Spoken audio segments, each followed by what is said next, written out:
Hello, and welcome to the Most Modern Podcast, where we establish convening power around the built environment. If you haven't joined us before, this podcast is where you'll find conversations with people who work in all aspects of the built environment. We just wrapped recording for our next season on research, where we dive into what design research is and how it scales its impact. In our last in-between season episode, we explore a surprisingly obvious question that is surprisingly hard to answer. What is a good building? We hope you enjoy. Is that how we're going to start this? To fundamentally question what is a building? No, we don't have to. We don't have to. But I think it's good to know. Take it for granted otherwise. Does a building require a roof? Does it need walls?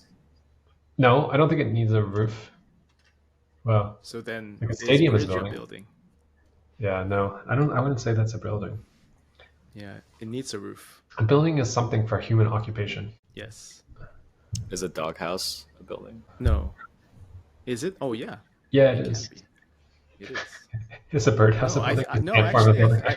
I think what you said, a bee Alex, house makes sense to me. A building? Yeah, exactly. So a building needs to be built for human occupation. But I think a lot of people would say it doesn't necessarily. Like that would be a very, in this day and age, that maybe is too restrictive of a definition of a building. Like an aquarium, for instance.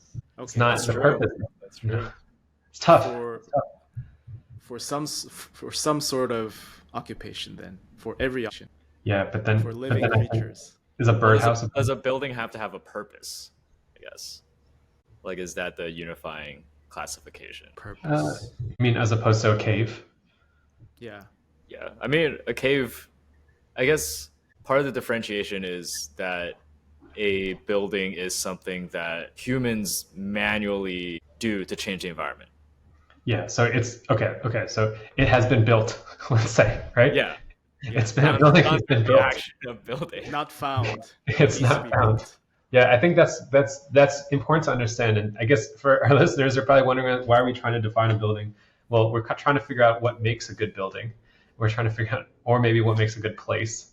But I think it has to be built, and probably building, the act, the physical act, the verb, involves taking things and making something else out of it that you can then occupy, right? Yeah. So maybe it doesn't have to be humans, but it can be animals, it can be plants, it can be other things too. But it has to be somewhat artificial in that regard.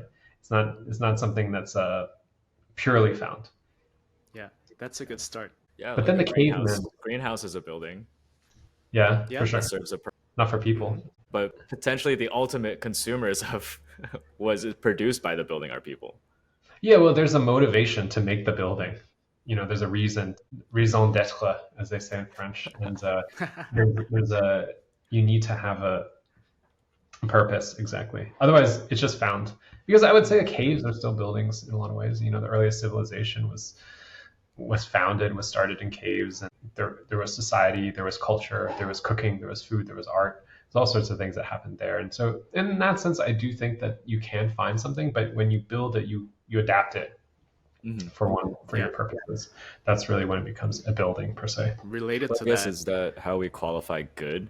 Like how well it serves the intended purpose? Because you could find a good cave. Yeah, no doubt. Yeah. There are many. No, and I think that's an interesting point, which is, how do you qualify something? Always is, first of all, it's just subjective. So maybe we should just start off by saying we're going to talk about what we think makes a good building. Highly doubt we're going to agree on everything. There's no universal law. But maybe let's start there. If a building has that purpose, how do you align the qualification of the space with its purpose? I can start with that. You know, related to the cave example, have you seen the primitive buildings, primitive architecture from like the ancient times when they build with just stone? Like, are you talking about? Are you talking about like actual cave dwellings, or are you talking about loggia, primitive hut, high design theory? Huts, but like the actual ones, not the concept. The actual ones. The actual ones. When people had to build and come out of the caves and started to build their own places for survival, and I think that has its own beauty, like this primitiveness and honesty in terms of you have very limited material to play with, just things that lie around you, and you have to be able to build it by your home and your own strength. rather than relying on like cranes and heavy machinery. So in that sense, it served the right purpose. I mean, it was mainly used as a house, so it had a roof, four walls. It was lifted from the ground, and no insulation, maybe some like tree leaves, and that's it. But So, it did serve a purpose. and I think it's important in that type, at that time, the purpose was basically shelter and protection for survival. Pretty essential. Yeah, very essential, but very pure in a way. Yeah, yeah. But can we still get there? Like, can we get to that level of purity these days? I think that it was nice, right? The idea of a pure building that just serves a singular purpose is really helpful. But then again, none of us would live in a hut. Yeah. Not necessarily. It's not necessarily restricted to the primitive times. Like there are still villages in China where people carve caves into the side of a mountain, and it does serve a purpose. The earth of the mountain keeps it cool in the summer, warm in the winter. There is a certain purpose to building in that traditional way rather than, say, stick building something and putting insulation in it. So there is a quality that I guess over the years people have found hard to improve upon that is this legacy of these ancient building techniques. Yeah, it's hard to move beyond the kind of four walls and a roof. That's essentially the basis, right? That's the basic need that we all have.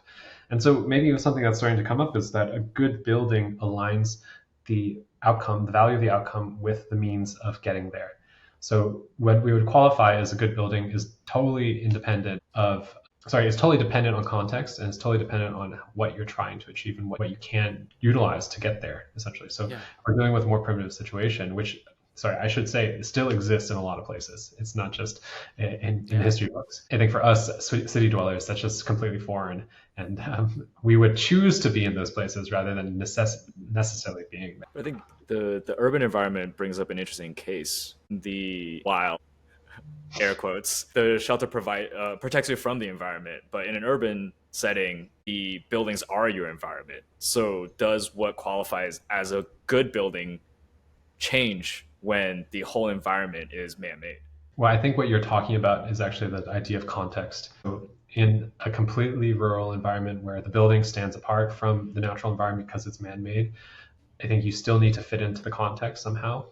You don't want to detract from the context. So either visually, materially, or formally, you don't want it to be too different, but obviously it has to be different. I do think that what you're saying is really important. That's why urban design is really connected to architecture, because in especially dense cities, let's say New York, for example, you can't see the natural environment. Even Central Park is artificial. And it's really, the context is formed by the assembly and the collection, the aggregation of a lot of these man-made buildings. And then suddenly the architecture then becomes the context, which the preceding architecture then has to respond to. That's a really fascinating problem that we always have to deal with. I mean, as designers, but also as occupants of cities. And I think that's sort of the issue that we're facing right now in the 21st century, where so much has already been built. Even 2 generations ago, if you went to a major city, there was a lot more open land and you could start to create that context. Our generation of designers and practitioners really has to respond and inherit that the context much more than ever. Yeah, the point about context is a really interesting one as well, where buildings, stand for decades, especially more recently. Urban environments metabolize very quickly, even though you're building a building for a specific environment at that time. In 30, 40, 50 years, what is around that building might completely change. Like entire neighborhoods will overhaul into a somewhat unrecognizable new environment. Yeah, you see that all the time.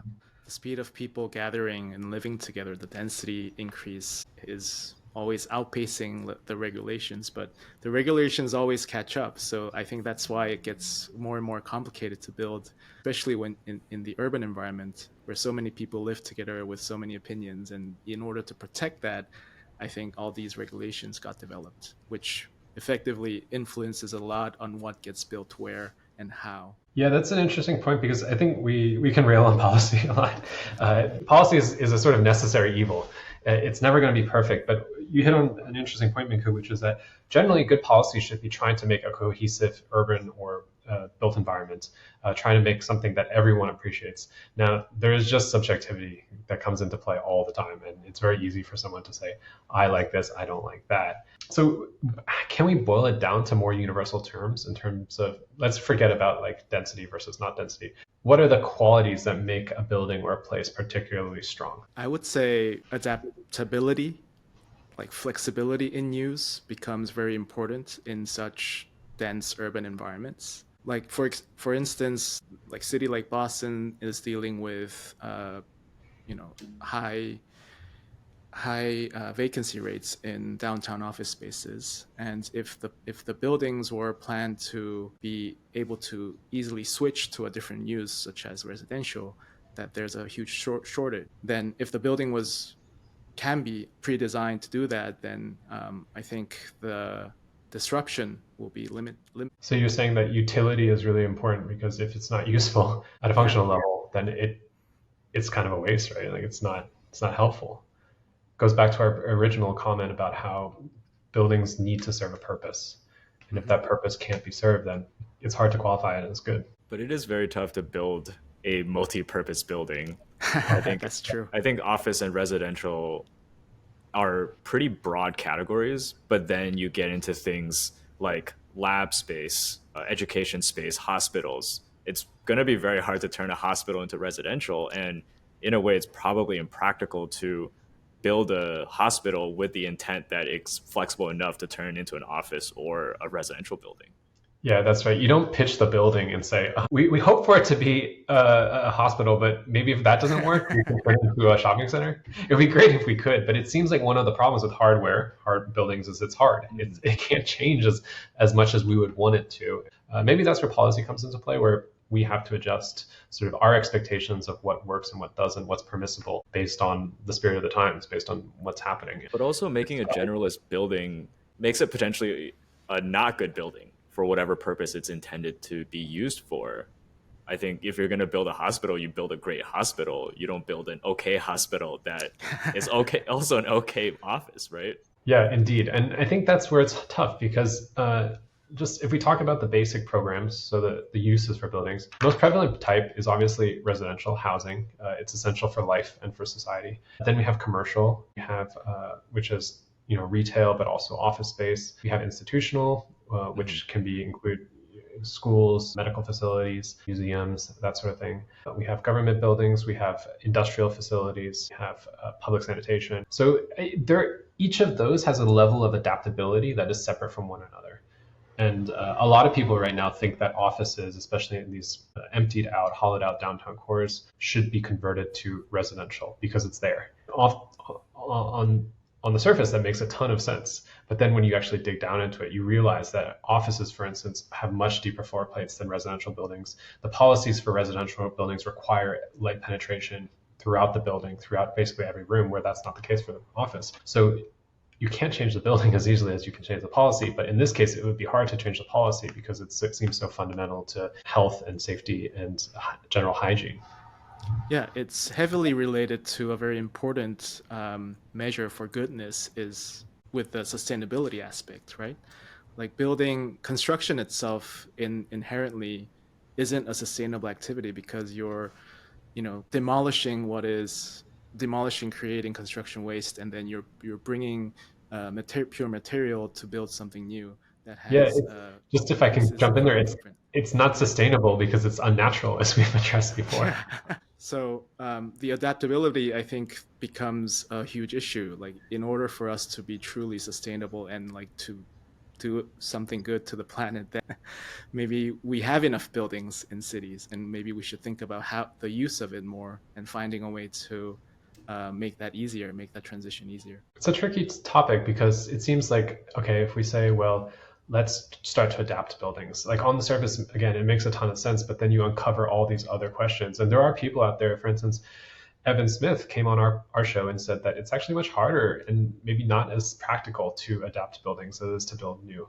Part of it is also admitting that buildings in the past were good at the time. So if we're, again, talking about quality, but based on our standards now, they aren't any good. And so maybe you actually need to build more new, more efficient energy-wise, more efficient programmatically, to actually improve the overall quality of the spaces. It's a tough topic for sure. Part of what goes into that is the operational efficiency of the building. Like the vast majority of resources consumed across a building's lifetime is after the building is built, when people live in it, when it is in operations. Part of it is older buildings are a lot more inefficient and they do cost a lot more to run, like these warehouse conversions that look really sexy on Instagram. These wide spaces, huge ceilings, they probably take a lot of energy to heat and cool and to make comfortable as residential spaces. Yeah, Let's for talk sure. a little about the old buildings. Like, why are they inefficient? Can we break that down? Well, there's this general concept of building technologies. Generally, for a building, you need a few components. You need a wall, you need a roof, and you need windows and doors. Part of the reason that old buildings are inefficient is because the connections between all those components may be leaky. They might not be well insulated. Either there's literal physical holes that air can travel in and out of, or the material itself is not just substantial enough to allow for that, there's too much flow in general. But they could also be bad because the materials that are used aren't healthy, like asbestos, which was widely used for a long, long time in a lot of buildings, was found to be carcinogenic, and therefore we need to remediate and get rid of it. And now you obviously can't use that material anymore. So part of it is just like basic understanding and discovery on part of humans to realize what could be better.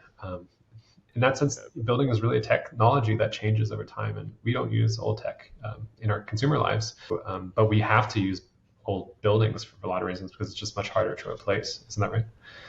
Yeah, and you look at just windows alone, like going from single pane to double pane to triple pane glass, that completely changes the way that heat or light travels from the outside to the inside, and that has a huge influence on how much cooling or heating you need for a building. Like, I think before you could build a skyscraper and you'd have to use a lot of stone and a lot less glass because of the energy requirements. But now with glass technology, you see all these glass towers just going up, yet they're more efficient than had they been built in the traditional way. And a lot of that just has to do with how much technology has advanced with these building materials.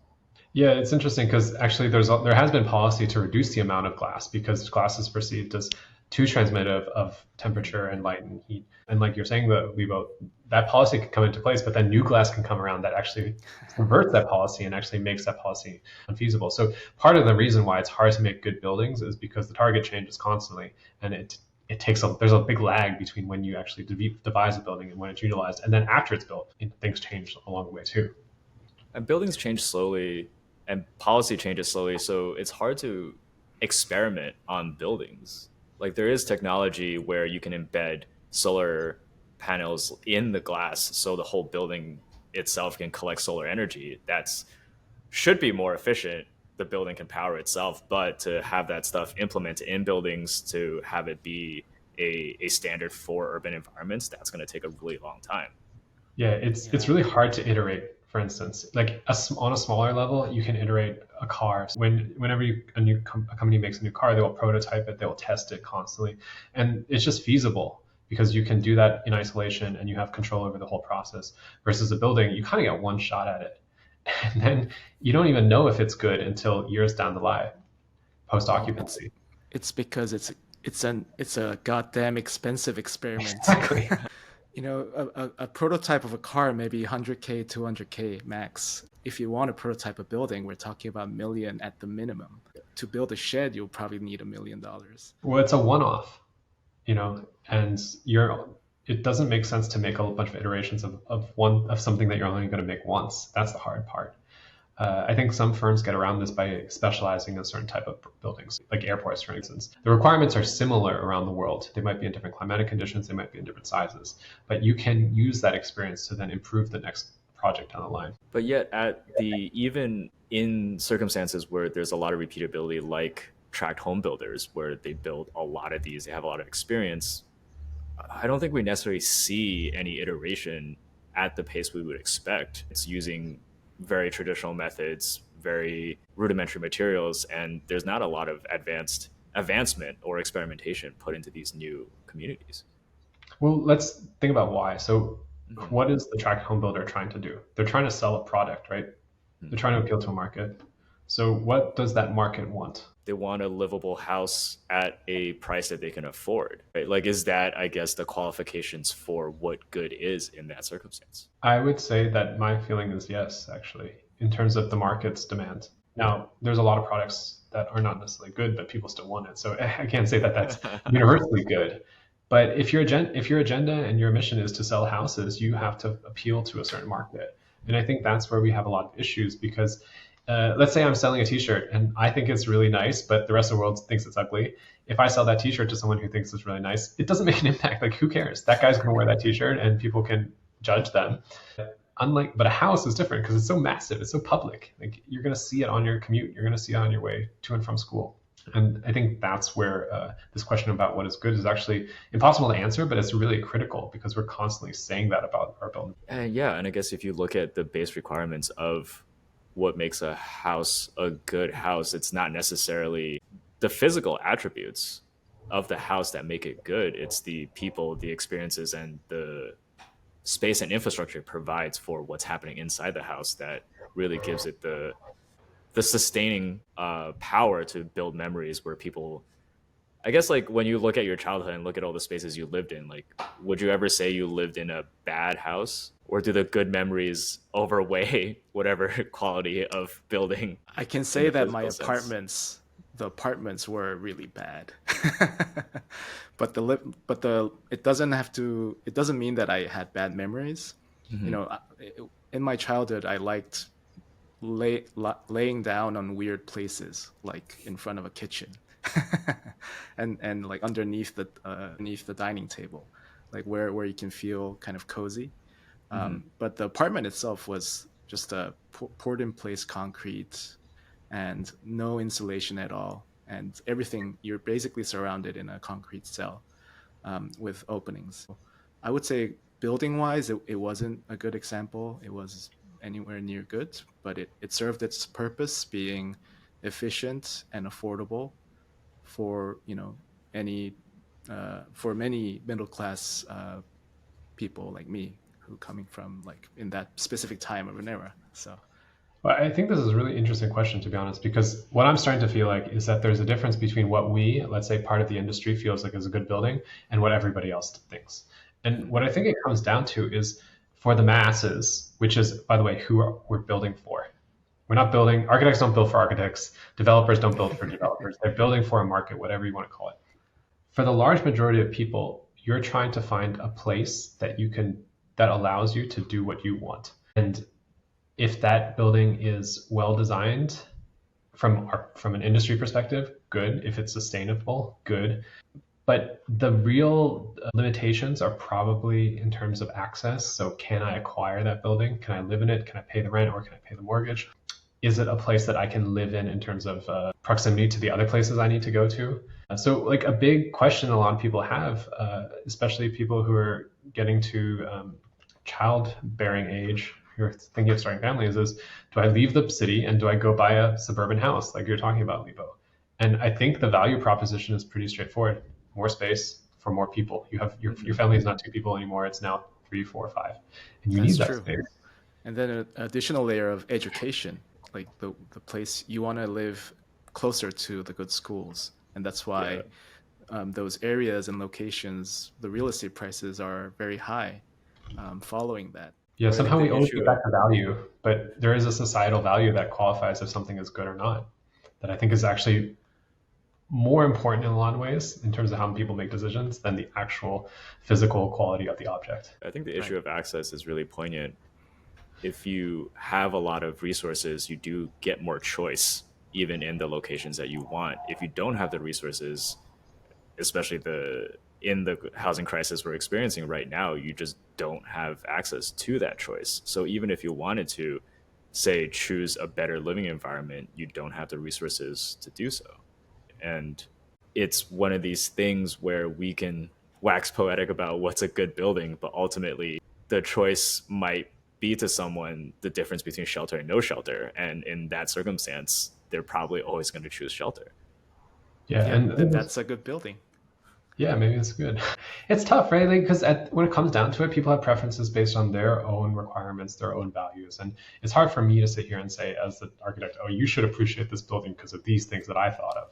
Whereas they might say, well, it's too inexpensive. I don't like the color. I don't like this. It doesn't remind me of that. I prefer something classical. And who am I to say that you shouldn't? Yeah, It's hard. and not everyone live in a place that they like. I mean, there's always this kind of I think there's only very few who manages to do that, like build their dream house somewhere that they love to be. But for us, like even for a developer, I build to, as Alex mentioned, to serve a market that I believe it exists.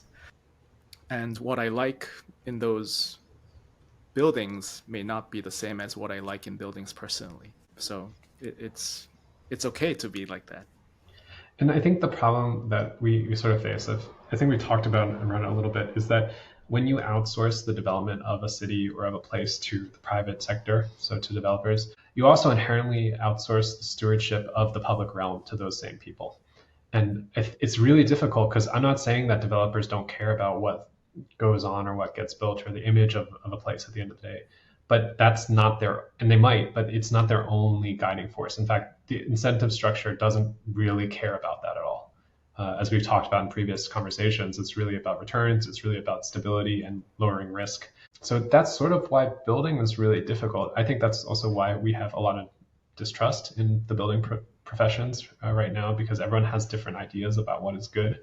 And it's hard to agree on something. But is that where policy needs to do its job, right? You look at some of these rezoning, some of the ways that public money is used for things like infrastructure, parks, education that create these desirable environments for people to live in, needs to happen, especially in an urban environment, at a policy level, right? Any individual developer is not responsible for creating all of those things for the environment that they're building in. Yeah, policy is difficult because I think good policy has good principles, but it also has a real understanding of its feasibility. For instance, there are policies in a lot of places that are meant to protect the environment, that are meant to say, okay, if you build something, we need to make sure that the impact is relatively low, that it doesn't hurt the environment in a sort of deleterious way.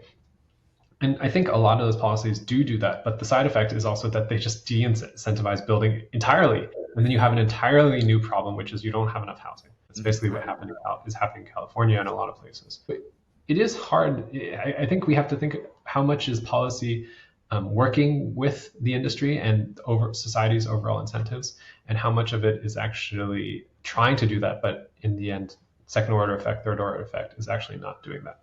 That's tough, especially in an environment where you have hot button issues that are basically promoted based on the electability of that issue, or especially in America. If I want to talk about the environment, I'm actually probably doing that. I might feel that way, but if it's beneficial for my career as a politician, I will definitely go for it. If it's not, I might have second thoughts. Yeah, we talked a lot about the surrounding of making a building.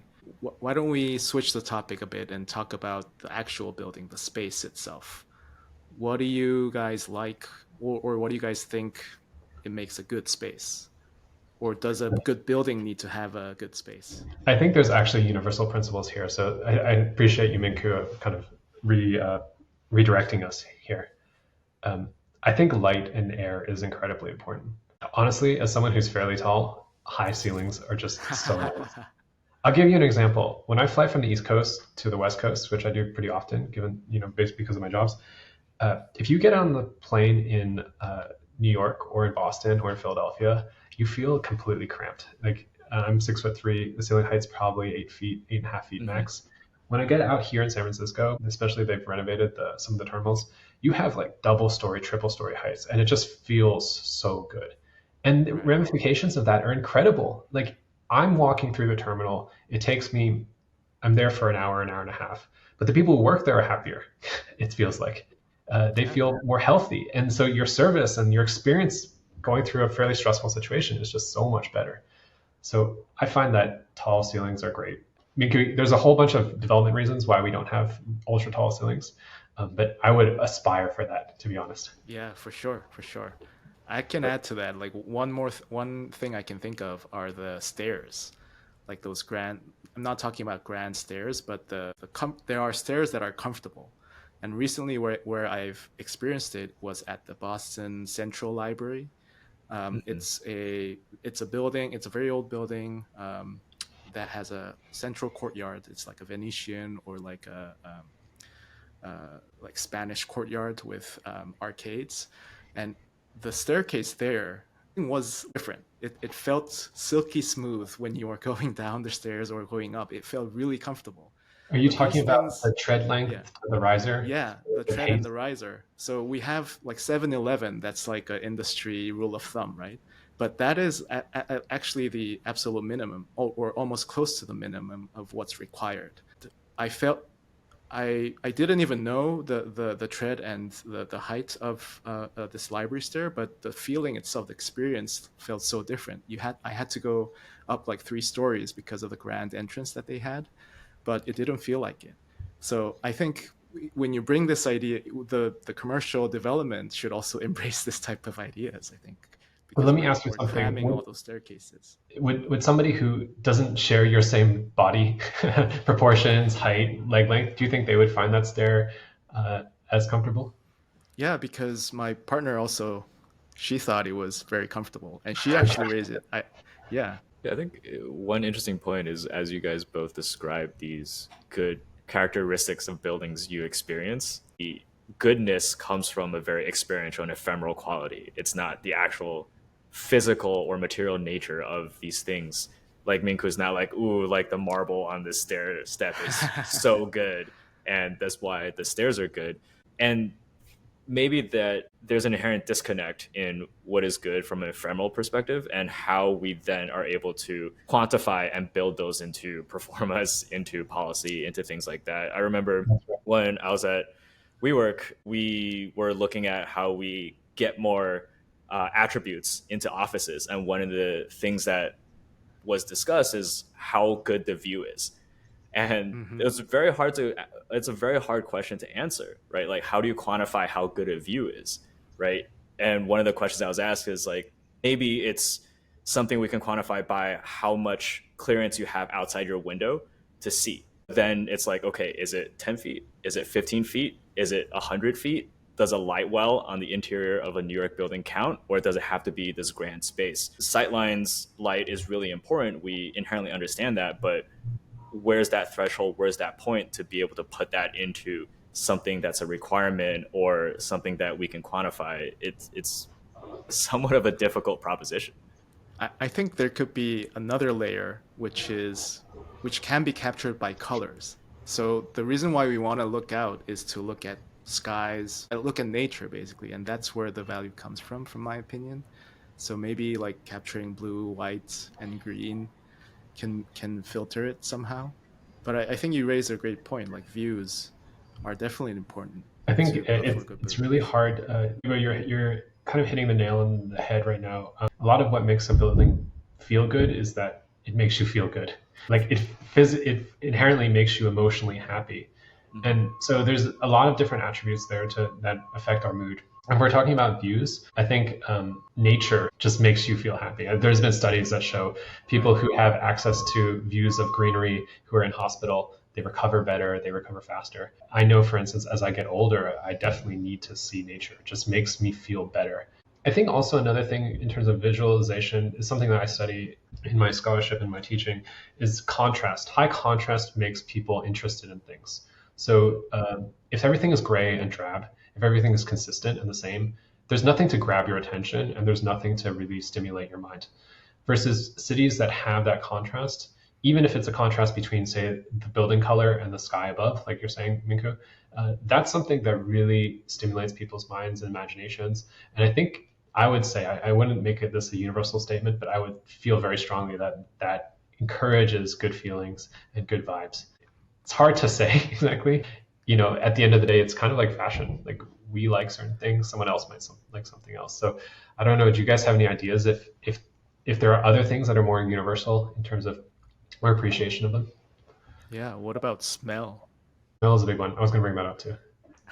Never discussed, but it's so true. Well, I guess there's an inherent trade-off, right? If you live in an urban environment, you're going to be exposed to different smells. Some smells potentially very Pungent. very pungent and negative to your experience. But it's the thing you trade for. I think what attracts a lot of people to cities is the way that people, buildings, parks, all of these spaces are really dynamic, and there's a lot of people in them. They change all the time, and it really gives you this feeling that time is moving forward. Whereas I feel when I lived in places where maybe there's less action going on, weeks turn into months, turn into quarters, turn into halves, where I feel like nothing has really happened. And I don't get this contrast that you're talking about, Alex. So the activity level is important for you. I think so. I think having lived in a few places, I feel attracted to urban environments because of the level of activity, whether good or bad. I might be annoyed at the traffic, but at the same time, it does bring this level of activity and nature to my environment. Yeah, Yeah, and Lebo, I find you to be a person that actually goes out and do activity. The fact that you appreciate that active city is important. I want to acknowledge that as someone who is lazy and who's more kind of no activity is the best activity person. I also agree with that. The fact that I'm not doing activity doesn't mean that I don't want to look at every other people doing activities. So I think that's also a And very that's so important true. One of point. the great things about New York, especially in the summer, is having brunch on the sidewalk on weekends where you just sit there for hours, people watching and having this huge meal, right? yeah, Yeah, Lebo is having these thoughts as New York enters full spring mode, and he's ready for the weekends to go out there and enjoy these things. so beautiful. I want to go back to smell though, because I was born in Hong Kong. I lived there for the early part of my life. Smell is the thing that really sticks with me whenever I go back. There's certain places, public spaces that have that smell really nice. Actually, they make sure that they have a certain scent, and whenever I enter that space, I reminisce and I feel like, oh, it's very nostalgic.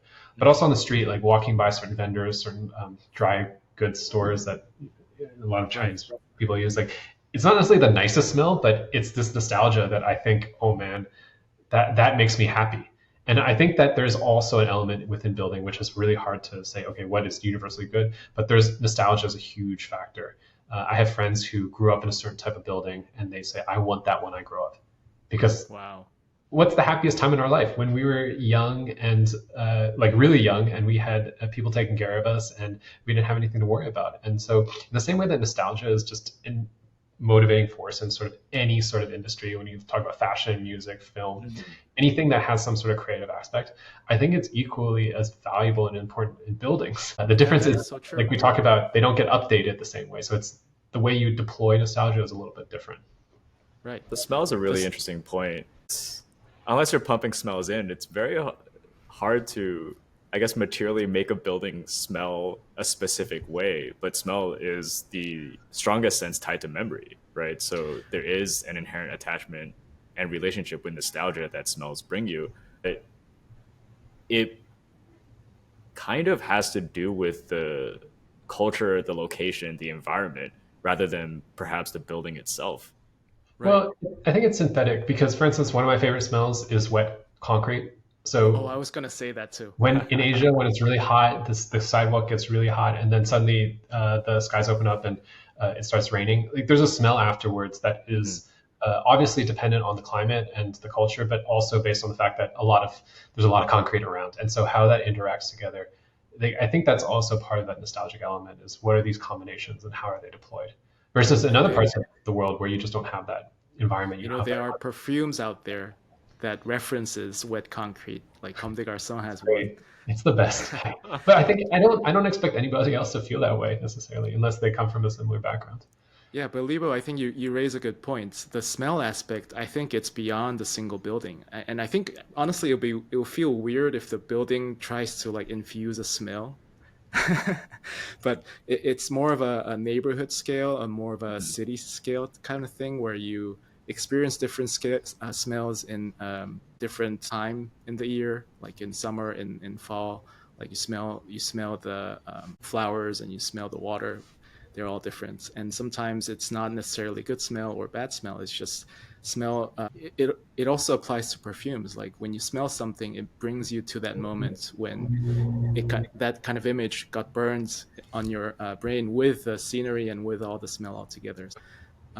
But it is something that I don't think it can be controllable. I mean, everyone will have their different memories, right? Yeah, sound is another one too. Like whenever I go back to New York and I hear the sound on the subway, that guy who makes the Ding, ding, announcements, ding, it ding. just brings me back to that time in my life. Likewise, if I go to other places where, especially it seems public transit, you have a lot of sounds there notifying you of things.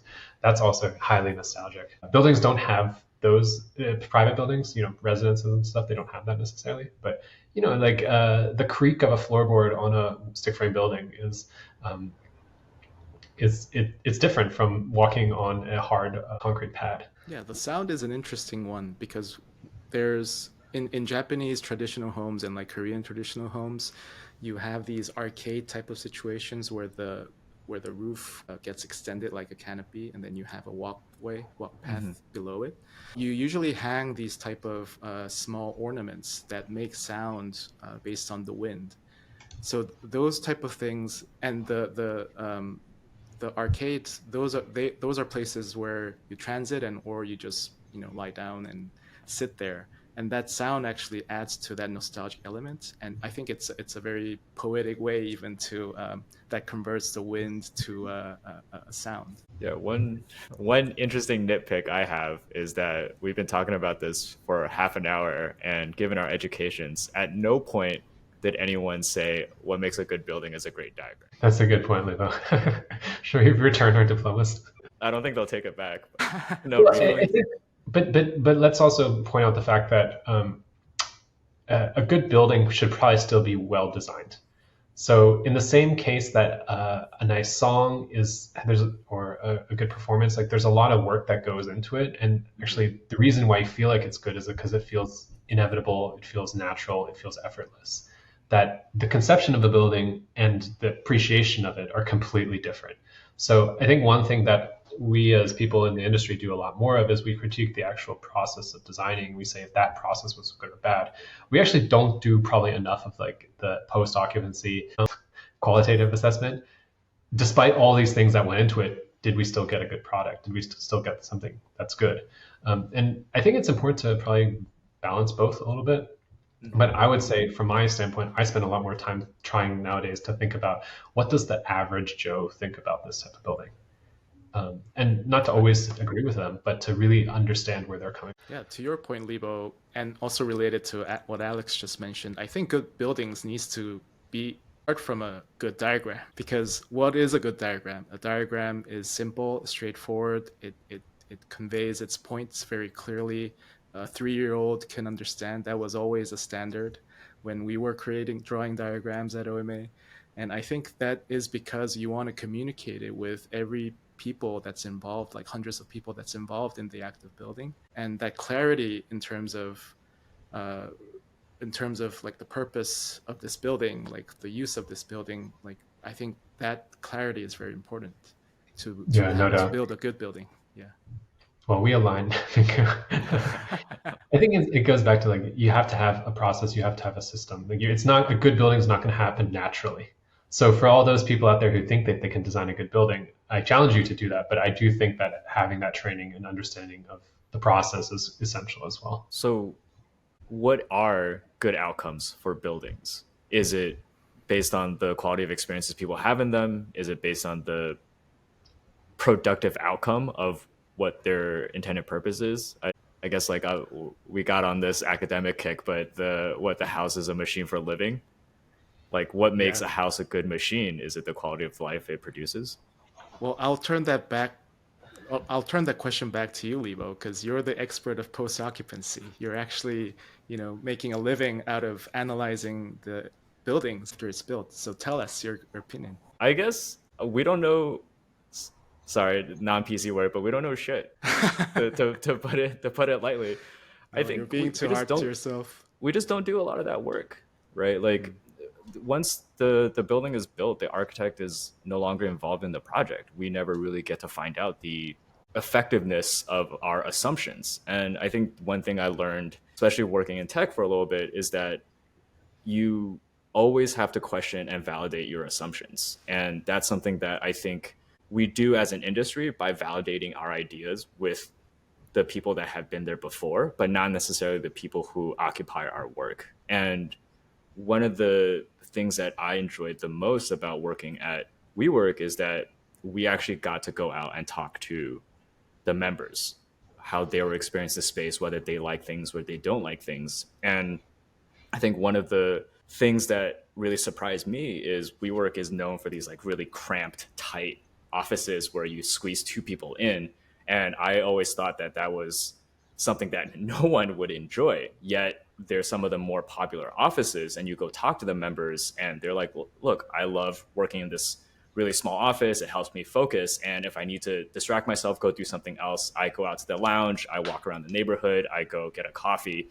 And that ability to compartmentalize their activities across these spaces is something that I think for me, when I was designing it, I didn't originally even think about. Yeah, constant surprises.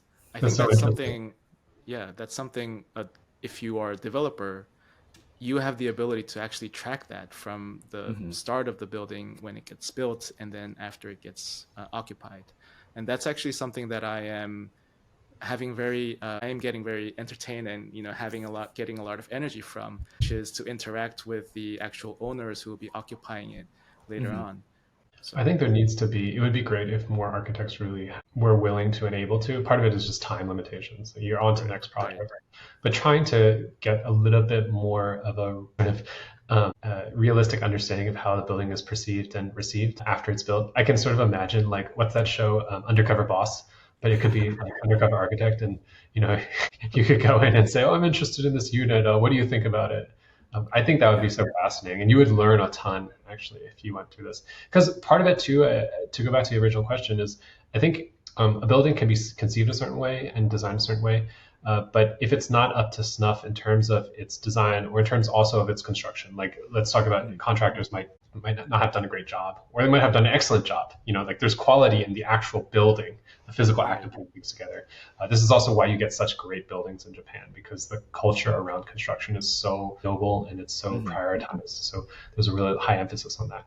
But I think a good building also, it's like anything. It lives. It has its own sort of lifespan, and it changes over time. I'm finding increasingly that maintenance is really critical. Like the ability to keep the building in its optimal state is so important, because once things start to deteriorate, it all goes downhill from there. Yeah. And That's so especially true. with fire and earthquake and things of that nature too, you need to be very careful with making sure the building stands up.